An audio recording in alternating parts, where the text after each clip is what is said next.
Estamos de volta com o seu Filosofando. Hoje nós estamos conversando com você a respeito dos 150 anos de desencarne de Allan Kardec aqui na Terra. Eu reproduzi no bloco anterior um pequeno trecho do discurso de Alexandre Delany, pai de Gabriel Delany. Você pode encontrar esse texto na íntegra na Revista Espírita do mês de maio de 1869. Vale a pena. E agora eu vou reproduzir para o seu conhecimento parte de um texto escrito por Deolindo Amorim, um grande espírita que viveu entre nós, sobre a vida de Allan Kardec. Abramos aspas. As biografias, como se sabe, podem ter objetivos diversos, dependendo do interesse e da posição do biógrafo. Pode-se fazer uma biografia puramente informativa com os dados cronológicos, como se pode, se for o caso, biografar alguém com o intuito de defendê-lo ou exaltá-lo.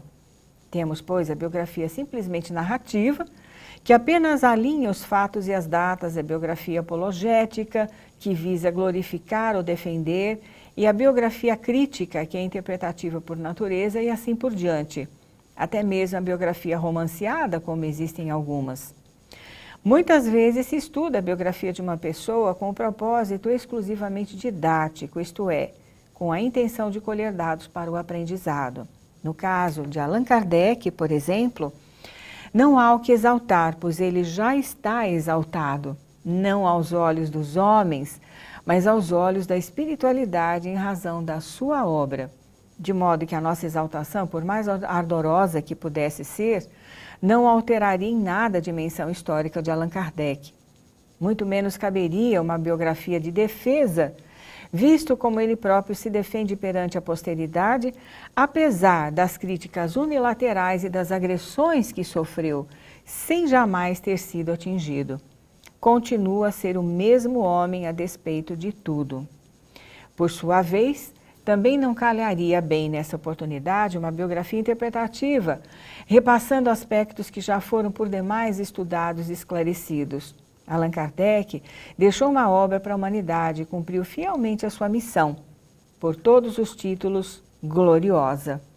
Cabe agora aos pósteros, aos que desejam ser discípulos do codificador, honrar a obra e esforçar-se por vivê-la com toda a dignidade. Então, qual o objetivo de uma biografia de Allan Kardec? Pergunta Deolindo Amorim.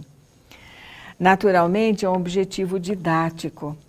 Tirar a lição de que necessitamos, aprender com ele através da sua vida, da sua obra, aplicando essa lição às diversas circunstâncias da nossa vida.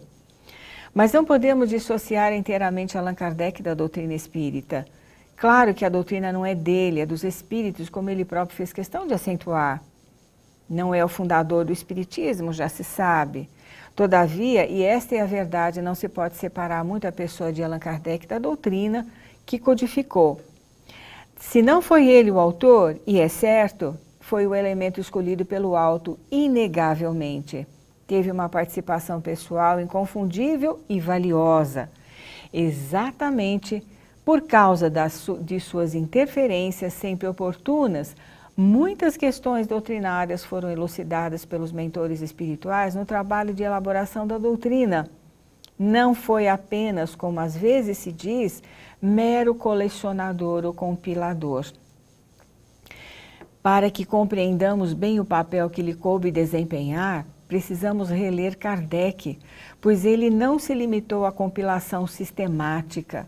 Interveio várias vezes sensatamente, reformulando perguntas e provocando respostas mais elucidativas. Isto quer dizer, portanto, que a argúcia e o senso crítico de Kardec penetraram em questões das mais delicadas, dando motivo a comentários pessoais e apreciações meditadas. Abramos o Livro dos Espíritos, por exemplo, e principalmente, e lá encontraremos seus valiosos comentários, o que demonstra a saciedade que Allan Kardec teve participação ativa e necessária na colaboração da doutrina, conquanto os ensinos básicos sejam dos espíritos, o que, aliás, já é notório. Hoje em dia, porém, o que mais nos interessa na biografia de Allan Kardec é a sua missão. Como se configurou a missão do codificador do Espiritismo naquela época? Em que sentido se afirma essa missão na vida atual?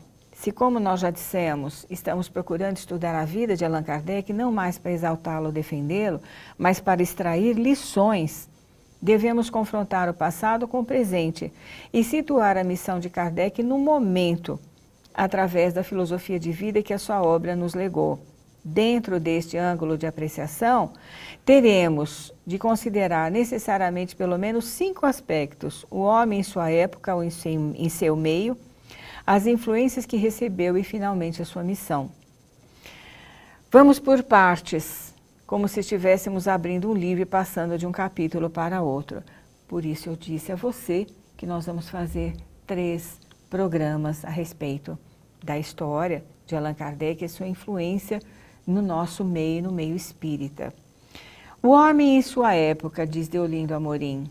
Nós sabemos que o século XIX foi um século de grandes ebulições sociais, culturais, herdeira que foi do século XIX, do século XVIII, que foi o período das grandes revoluções sociais e políticas, e religiosas também. O homem é esse que nós já conhecemos pela biografia, que está num trabalho que nos oferece uma versão um pouco diferente, com maiores informações, sem alterar a linha dos fatos básicos. O Deolindo está se referindo aqui a uma biografia que foi escrita na França sobre Allan Kardec, de um francês chamado André Morel. Trata-se do livro A Vida e a Obra de Allan Kardec, desse biógrafo francês.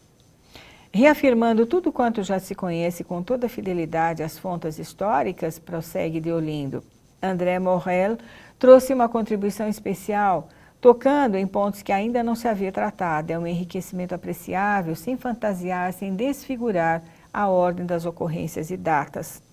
Já sabemos, por exemplo, que Allan Kardec é o pseudônimo. Morel diz que Allan Kardec nasceu a 18 de abril de 1857, como se a data de nascimento é 3 de outubro de 1804. Mas Morel esclarece que Allan Kardec nasceu com a doutrina espírita, e a doutrina veio com o Livro dos Espíritos no dia 18 de abril de 1857, em Paris, como todos sabem. Quem nasceu antes, em 1804, foi o professor Denisard Rivail. Ao identificar-se com a doutrina, Denisard Rivail deixou seu nome legal, o nome no registro civil, e passou a ser definitivamente Allan Kardec. Informa um outro biógrafo, Henri Sauce, que Allan Kardec fora aluno de Pestalozzi, fato muito sabido entre nós, antes de ser espírita, dedicava-se muito ao estudo do magnetismo, que estava, a bem dizer, em moda na França. Também se sabe que ainda, como Denisard Rivail, escreveu vários trabalhos de pedagogia, pois sempre viveu absorvido pelos problemas da educação, tendo apresentado em forma de memória uma contribuição à reforma do ensino em seu país, contribuição aceita pelo governo francês de sua época. Tinha obras premiadas, já era um nome feito quando começou a interessar-se pelas comunicações dos espíritos. Quando entrou nesse campo, que encarou com toda a seriedade, Allan Kardec já tinha sólida cultura humana e ainda mais uma embocadura filosófica muito penetrante. Convém que assinalemos esse ponto, embora de passagem. Enquanto alguns observadores e curiosos apenas se impressionaram com os fenômenos objetivos e deram testemunho, não há dúvida, enquanto outros de categoria científica fizeram experiências notáveis, ainda hoje válidas, mas não saíram do campo experimental.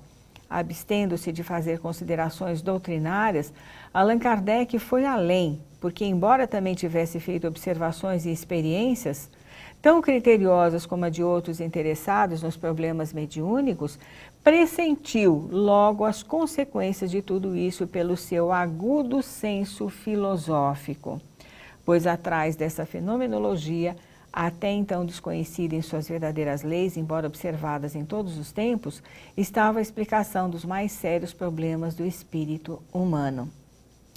Houve experimentadores que não tiraram nenhuma dedução filosófica dos fenômenos, conquanto tivessem tido o desassombro de afirmar a veracidade das provas, o que, aliás, é muito mais importante do que parece, justamente porque são testemunhos insuspeitos, uma vez que entre eles não havia preocupação doutrinária, entraram nesse campo sem compromisso com o espiritismo, mas tiveram a hombridade intelectual não muito frequente de reconhecer a evidência e proclamá-la em seus depoimentos. Allan Kardec, que tinha outra formação, também partiu dos fenômenos, mas assumiu a atitude filosófica. O professor Rivaio, como nós já vimos, teve a sua fase notável como educador, mas deixou a vida pública, a bem dizer, a fim de se entregar aos problemas do espírito. Diz ele que começou em 1855, tendo trabalhado com mais de 10 médiuns. São passagens que estão na biografia, que vocês já conhecem. E daí por diante não parou mais, como todos sabem, arrastado a esse terreno pela curiosidade dos que procuram não apenas os fenômenos em si, mas as causas.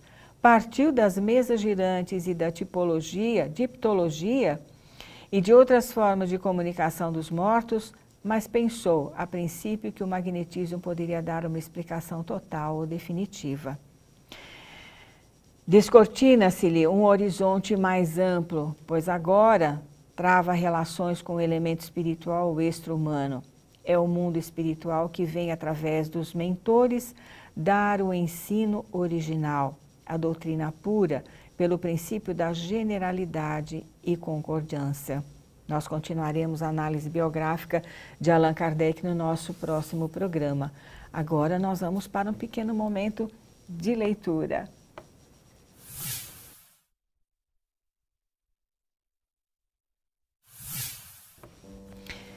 No nosso momento de leitura, nós trouxemos um pequeno trecho do biógrafo citado pelo Deolindo Amorim, André Morel, no seu livro Vida e Obra de Allan Kardec. Numa época em que na França a instrução pública era praticamente inexistente, diz Morel, consagrou-lhe Rivaio 30 anos da sua vida.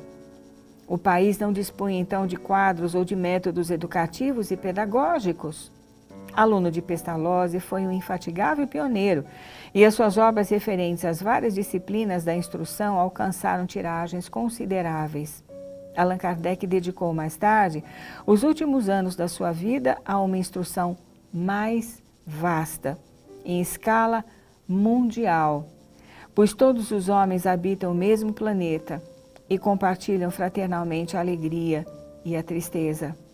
Como muito bem disse Camille Flammarion, ao discursar sobre seu túmulo, Allan Kardec, diz Flammarion, esse laborioso trabalhador tornou-se o fundador inconteste de uma doutrina que desabrocha como uma terceira revelação.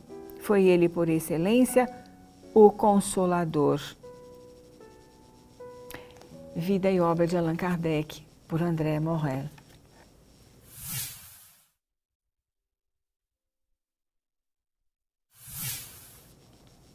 Como você viu, são muitos os biógrafos do nosso codificador. É sempre importante que nós voltemos no tempo e façamos esse resgate dos grandes biógrafos de Allan Kardec, porque muitos deles pesquisaram intensamente e profundamente a vida do nosso codificador. E você, já é sócio do Clube Amigos da Boa Nova? Torne-se o nosso parceiro ligando para o 0800 12 18 38. Não se esqueça, esteja entre nós. Assim como nós estamos com você. Hoje nós tivemos a produção da Regina Célia Prata, que está aqui do meu lado, e a técnica de Fernando Rocha. Fique conosco, fique com Deus e até o próximo Filosofando.